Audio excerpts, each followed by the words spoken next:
Sita retourne à la terre.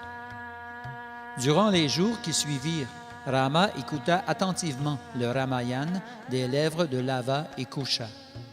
À la fin, il dit « Ces garçons doivent sûrement être les jumeaux de Sita, cela ne fait aucun doute. » Par affection pour ses fils, le cœur de Rama s'adoucit, et après une longue réflexion, il convoqua des messagers dignes de confiance. Il leur dit « Rendez-vous immédiatement à l'ashram de Valmiki, le grand sage, et donnez-lui le message suivant. S'il est vrai que Sita est pure et que son caractère est sans tache, permettez-lui de venir ici afin de prouver son innocence devant les citoyens rassemblés. Ô messager, hâtez-vous, que Sita soit ici demain à l'aube pour démontrer sa pureté en ma présence. » Lorsque Sita reçut le message de Rama, elle réfléchit un instant, puis, malgré l'humiliation que représentait une telle requête, elle décida de se rendre à Ayodhya en compagnie de Valmiki après s'être vêtue de rouge. Une foule venue des quatre coins du royaume de Kosala s'était rassemblée près du palais royal, car tous désiraient ardemment revoir Sita. Qui plus est, tous les devas, incluant Brahma, ainsi que plusieurs éminents rishis, nagas, siddhas et autres êtres célestes, vinrent témoigner de l'épreuve publique de la chasteté de Sita. Finalement, Sita, la tête basse et les mains jointes, se présenta sur les lieux. Des larmes coulaient de ses yeux et elle ne nourrissait en son fort intérieur que des pensées pour Rama. Sous le murmure de la foule, Valmiki s'approcha de Rama et lui dit « Ô fils de Dasharat, voici l'impeccablement vertueuse Sita que tu as abandonnée pour éviter un scandale. Elle est ici pour démontrer sa pureté et n'attend que tes ordres.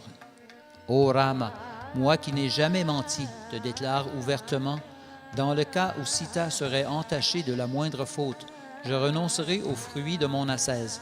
Tu aimais Sita profondément et étais convaincu de son innocence, et malgré cela, tu l'as bannie par peur de l'opinion publique. Ma vision spirituelle me permet de constater la pureté absolue de Sita. Elle est venue pour te confirmer cette vérité. » Rama regarda Sita pendant un instant, puis déclara à l'assemblée « Qu'il en soit ainsi. J'accepte tout ce que t'a dit le Rishi. » Après la prise de Lanka, les devas ont éprouvé la pureté de Sita et je l'ai joyeusement ramenée avec moi à Ayodhya. Toutefois, les gens se sont mis à me critiquer et je l'ai bannie, mais avec une certaine réticence. J'ai maintenant décidé que dans le cas où Sita arriverait à prouver son innocence devant cette assemblée, je la reprendrai en tant que la femme que j'aime profondément. » Sous un silence de plomb, tous les yeux se tournèrent alors vers Sita, qui était là, debout, tête baissée. Marquant une pause et regardant l'assemblée, Sita parla ainsi. « Ô déesse de la terre, écoute ma requête. Si, depuis mon mariage, j'ai pensé à un autre que Rama, ou même aimé un autre que lui, ne m'accorde point ton refuge. Mais si toutefois mes pensées, paroles et actions n'ont été que pour Rama, mon époux, alors laisse-moi entrer en toi, afin que je n'aie pas à subir la honteuse calomnie de ces gens. » Pendant que Sita parlait, la terre s'ouvrit soudain, et de la crevasse sortit la déesse Bhumi dans toute sa majesté, assise sur un trône en or massif, supporté par des serpents célestes. La déesse accueillit Sita, l'étreignit, pour ensuite l'inviter à s'asseoir auprès d'elle sur le trône. Puis, sous le regard étonné des devas et rishis dans le ciel et celui des rois et des citoyens sur terre, le trône céleste s'enfonça lentement dans les entrailles de la terre. Des exclamations fusèrent de toutes parts, provoquant un grand tumulte, et les devas firent pleuvoir des fleurs, pendant que d'autres chantaient, dansaient et jouaient de leurs instruments de musique. La pureté absolue de Sita venait d'être définitivement confirmée. Après le départ de Sita, des larmes montèrent dans les yeux de Rama et la colère envahit son cœur.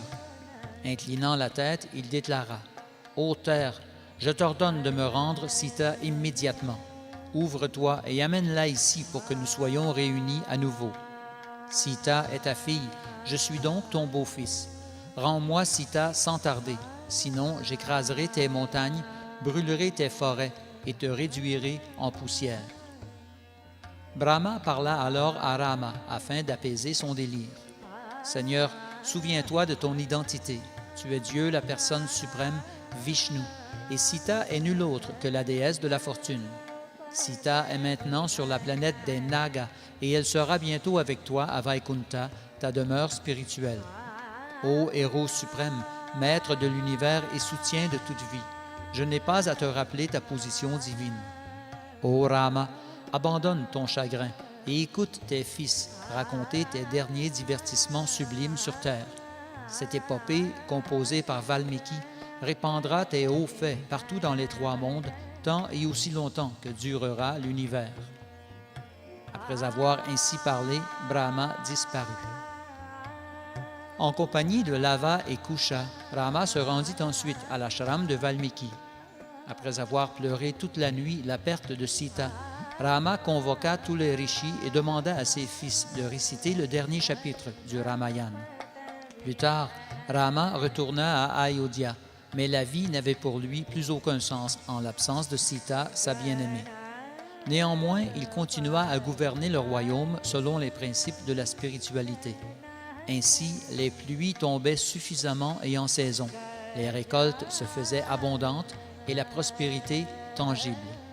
Enfin, au bout de quelques années, Kaushalya mourut, puis Sumitra et un peu plus tard Kaikeyi, lesquels retrouvèrent Maharaj Dasharatha dans le monde spirituel.